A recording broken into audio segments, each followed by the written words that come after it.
Japan's longevity expert, for breads destroying your health after 60, eat these 4 for better health. Welcome back to the Living Tips Senior Life. Where East meets West to uncover the real habits that keep us thriving as we age. Today, we're diving into something most of us touch before we've even finished our morning coffee: bread. That warm, familiar comfort food we've all grown up with. But once you hit 60, is bread still the loyal friend you think it is? Believe it or not, that innocent slice could be setting you up for trouble before your day even begins. That's why in today's episode, we're talking about which breads actually support your strength, joints, and memory, and which ones are quietly sabotaging your health behind the scenes. To help us break it all down, we're joined once again by someone who really needs no introduction here. He's become a legend on this show, still consulting patients, still walking daily, and still sharp as ever at over 100 years old, Japan's oldest practicing physician, Dr. Shiaki Hinohara. Dr. Hinohara, it's always an honor to have you back. Thank you, John, and thank you to everyone listening. Let's make this another powerful episode. You're absolutely right, bread seems harmless. It's quiet, it's familiar. But after 60, that first bite in the morning can actually be a whisper of warning. Your body changes as you age. You become more sensitive to sugar, inflammation, and even small imbalances. The wrong kind of bread can send all the wrong signals, spiking your blood sugar, messing with your joints, and clouding your brain. So the idea isn't to cut out bread completely, but to choose more wisely. Exactly. Bread by itself isn't the enemy. Humans have baked bread for thousands of years. But the bread we're eating today, the kind lining the shelves at every grocery store, is a whole different thing. It's fast, fluffy, stripped of fiber, packed with sugar, and full of chemicals your body doesn't even recognize. The result? Brain fog, aching joints, blood sugar swings. And it all starts with something we barely think twice about. But here's the good news: bread can still nourish you. You just have to know which kinds to pick. Today, we're going to cover 4 types of bread to avoid after 60, and 4 that will actually love you back. That's eye-opening, because for most of us, bread feels like the safest, most basic part of a meal. But what I'm hearing is that after 60, it can quietly become one of the most damaging. So let's get into specifics. What's the first bread you tell older adults to stay away from, and why? The first one is white sandwich bread.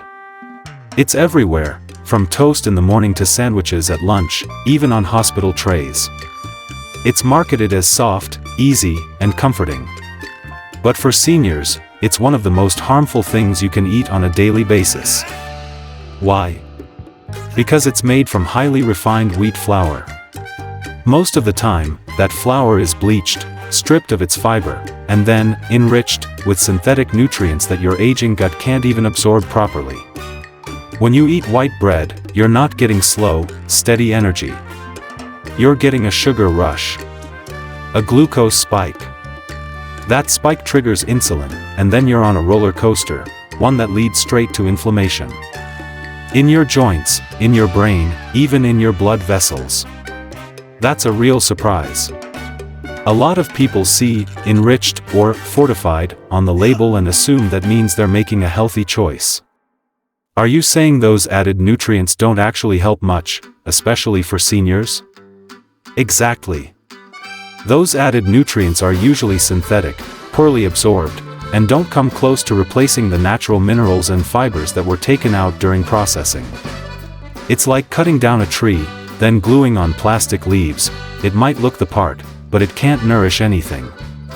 I remember a patient, Mr. Nakua, 72 years old. Seemed healthy by most standards. He took walks daily and had no major conditions, but he constantly felt drained by the afternoon. His memory felt foggy. When we looked closer, we found he was starting every day with 2 slices of white toast. We swapped that one item with a slower digesting alternative.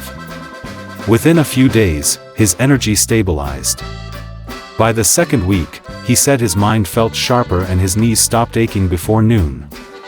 That kind of turnaround, just from changing the bread at breakfast, is really powerful. Do you see that often? That kind of impact from what seems like a tiny change. Yes, and it's more common than people think. There was a 2017 longitudinal study published in the Journal of Nutrition and Aging.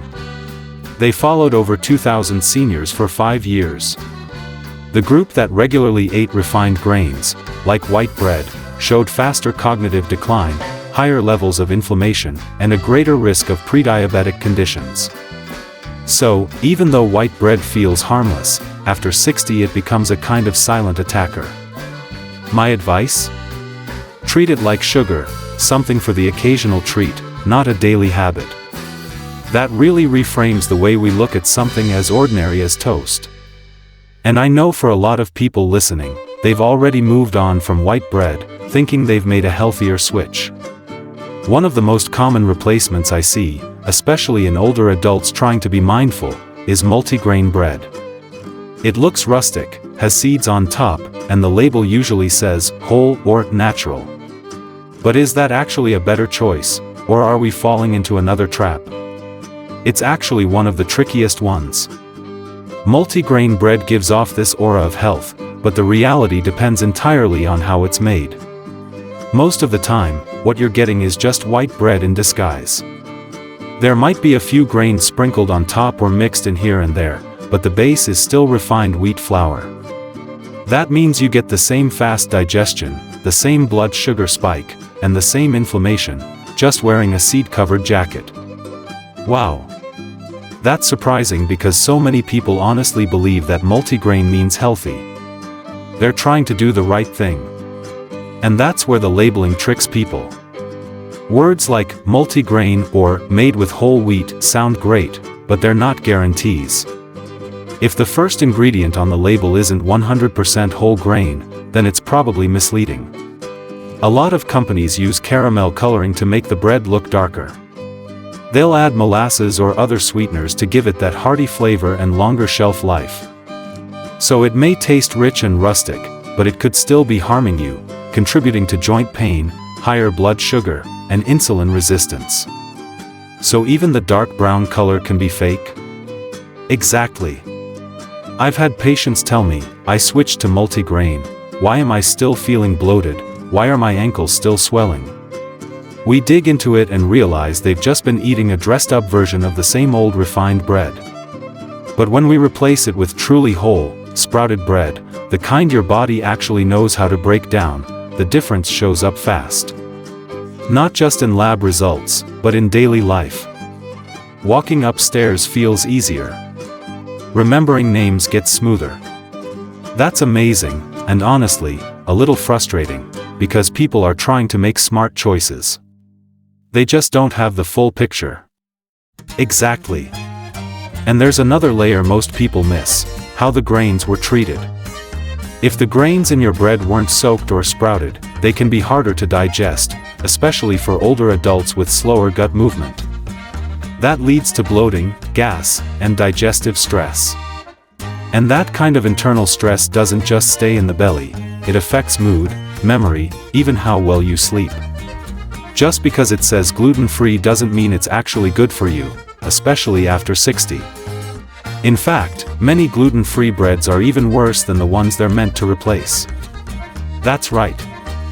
Most commercial gluten-free breads are made with high glycemic starches, things like tapioca starch, corn starch, rice flour, or potato starch. These are highly refined, they digest quickly, spike your blood sugar even faster than white bread, and offer almost no fiber or nutritional value. That really surprises me. Gluten-free is marketed like a health product now. People think they're doing their gut a favor. Exactly, and that's where it gets risky. Unless you have celiac disease or a diagnosed gluten sensitivity, switching to gluten-free bread without a real reason can actually backfire. You're trading gluten, a problematic protein for some, for a blend of starches and binders your body may struggle to process. What kind of binders are we talking about? Things like xanthan gum, guar gum, and emulsifiers. These can irritate the gut lining, especially in older adults with sensitive digestion. I've had patients who switched to gluten-free bread thinking it was a better choice, and they ended up with more bloating, fatigue, and even joint pain. So their intention was good, but the food was working against them? Exactly. A 2021 study in Nutrients found that seniors who regularly ate processed gluten-free products actually had higher rates of insulin resistance and inflammation compared to those eating whole grains. So even if it says gluten-free, we still need to read the label? Absolutely. The ingredient list is your truth serum. If it starts with starches, or has more than 5 or 6 ingredients, especially ones you can't pronounce, it's not doing your body any favors. Are there any good gluten-free breads? Yes, but they're harder to find. Breads made with whole grain millet, brown rice, or buckwheat, especially if they're sprouted or fermented, can be very supportive. But these are rare. You'll usually need to find them in specialty health stores, or bake them yourself. That's a serious reality check. A lot of people grab gluten-free thinking they're making the healthy choice, but it sounds like most of those are just processed carbs in disguise. Exactly. And that brings us to the final one on the not-so-great list, sweet breads. Like banana bread, raisin toast, cinnamon swirl. They're everywhere at breakfast. But after 60, what's the real cost of that comfort? Sweet breads are one of the most comforting, and most harmful, choices for older adults. They're soft, familiar, and often tied to nostalgia. But underneath that sweetness is a metabolic trap. Most are loaded with added sugars, refined flours, seed oils, and artificial preservatives. That combination spikes your blood sugar, crashes your energy, and over time, contributes to inflammation, weight gain, and even poor sleep. And we don't think about how much breakfast shapes our day. Exactly. Your first meal sets the tone. If your day starts with sugar, your metabolism is playing catch-up for hours. A 2020 Harvard study found that older adults who started their day with refined carbs had a 32% higher risk of developing metabolic syndrome within 5 years. That really puts it into perspective. We think of breakfast as a gentle start, but for many, it's the start of a blood sugar storm. Which is why we need to flip the script, and now, let's finally get to the good stuff. Let's talk about the breads I do recommend after 60. Yes. I think a lot of listeners have been waiting for this part. What's the first one on your yes list? Sprouted grain bread, like Ezekiel bread. It's made from whole grains that have been soaked and sprouted. That process unlocks nutrients and makes the bread easier to digest. For people over 60, that really matters. What are the benefits? Sprouted bread raises blood sugar more slowly, offers more fiber, and helps reduce inflammation. It supports digestion, mental clarity, and even joint comfort. And here's a tip, you'll usually find it in the freezer section. Why the freezer? Because real food spoils. No preservatives, no gimmicks, just living food. And that's not a flaw. That's a sign it's alive and nourishing. I love that. This isn't about cutting out bread completely, it's about choosing the ones that work with your body, not against it. Exactly. Next on the list, sourdough. A personal favorite of mine. What makes it special, especially for older adults? Traditional sourdough is one of the most senior-friendly breads you can find. The key is fermentation. A true sourdough uses a natural starter, not commercial yeast. That fermentation process breaks down some gluten, reduces phytic acid, and creates beneficial compounds that help digestion and blood sugar control. It really changes how your body reacts to the bread. It does. A 2022 study in Frontiers in Nutrition found that older adults who ate traditional sourdough had better post-meal glucose control and lower inflammation than those who ate non-fermented bread. Plus, the fermentation helps your body absorb key minerals like magnesium and zinc, crucial for brain health and joints. And the taste. Real sourdough has depth, texture, it's satisfying in a way that helps you eat more mindfully. Absolutely.